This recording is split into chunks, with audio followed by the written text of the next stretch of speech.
André Okombi-Salissa, bonjour. Bonjour, Monsieur Sébastien. Pourquoi prenez-vous la parole aujourd'hui? Les circonstances l'exigent.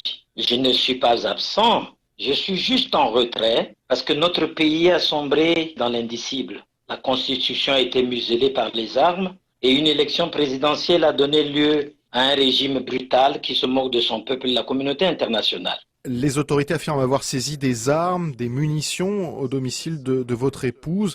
Comment vous réagissez à ces événements? Je crois être un peu encombrant. Il s'agit là d'une manipulation grossière dans un pays où tout opposant politique est toujours soupçonné d'atteinte à la sécurité de l'État et de détention illégale d'armes de guerre. C'est donc le logiciel d'inculpation. Donc, je peux vous dire au moins que je suis serein, vous m'entendez parler, je ne me reproche de rien. Et d'abord, des armes, M. Niemet, pour faire quoi? Je ne suis pas dans le schéma de ceux qui pensent conserver le pouvoir ou le conquérir par les armes. Si un juge d'instruction me convoque, je vais constituer un conseil qui répondra à la place. Le pouvoir est en train de divertir le peuple.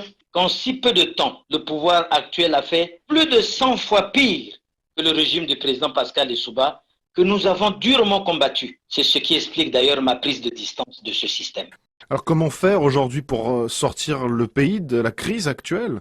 Une constitution a été muselée par les armes. Un texte du fait de prince régit la République. Je ne vois d'autre avenue que de résister par la force des principes et des valeurs qui fondent la civilisation humaine. Et parmi ces valeurs, il y a le dialogue.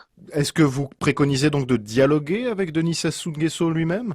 Il s'agira de savoir quels sont les interlocuteurs en face, quel est le contenu du dialogue. Nous voulons un dialogue inclusif et qui va mettre sur la table, sans tabou, tous les sujets qui minent notre pays. Est-ce que vous demandez des préalables à la tenue de ce dialogue? On ne pourra pas dialoguer s'il y a des prisonniers politiques, parce qu'on ne peut pas passer plus d'une année ou bientôt 7 mois pour le général Mokoko sans être jugé et penser qu'on n'est pas prisonnier politique. Est-ce que ça veut dire que vous prenez acte aujourd'hui de la victoire de Denis Sassou Nguesso à la dernière présidentielle?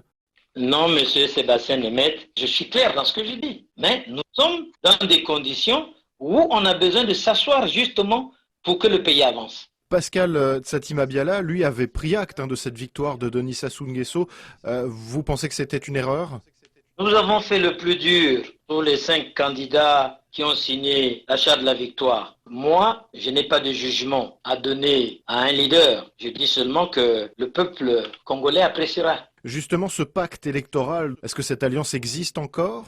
Le général Mokoko, malgré qu'il soit derrière les barreaux, a maintenu sa position. La ministre Mounari maintient toujours la même position. Je ne pense pas moins que la charte reste toujours debout.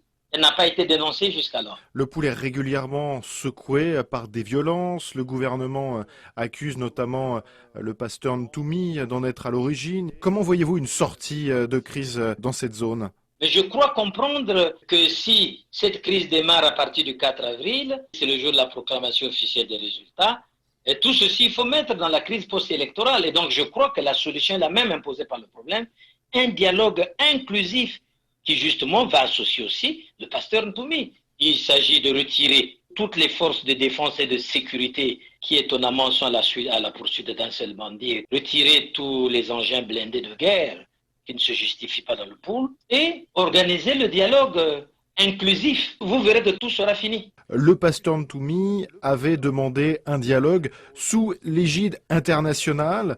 Est-ce que justement une médiation de l'extérieur, c'est quelque chose de nécessaire selon vous? Moi, je n'étais pas toujours partisan de ce que l'extérieur vienne nous montrer toujours ce qu'il y a à faire. Mais l'expérience est têtue. J'étais dans le pouvoir, donc j'ai organisé des dialogues. Je sais quels ont été les résultats de ces dialogues. Le pouvoir ne respecte jamais la parole donnée. Quand on demande la communauté internationale, mais c'est pour avoir un témoin. Les Congolais doivent avant tout compter sur leurs propres efforts. La communauté internationale a généralement une activité lente de facilitation, mais sûre et efficace à long terme. Mais les Congolais doivent avant tout compter sur eux-mêmes. Je crois qu'il y a des gens de bon sens qui ne partagent pas tout ce que le pouvoir est en train de faire. Il y a même dans le pouvoir, c'est peut-être encore une infime minorité, mais des cadres qui pensent qu'on a pris une voie sans issue. Est-ce qu'il faut, du côté de l'opposition, qu'elle soit mieux organisée, ou en tout cas peut-être qu'elle se trouve un leader, selon vous?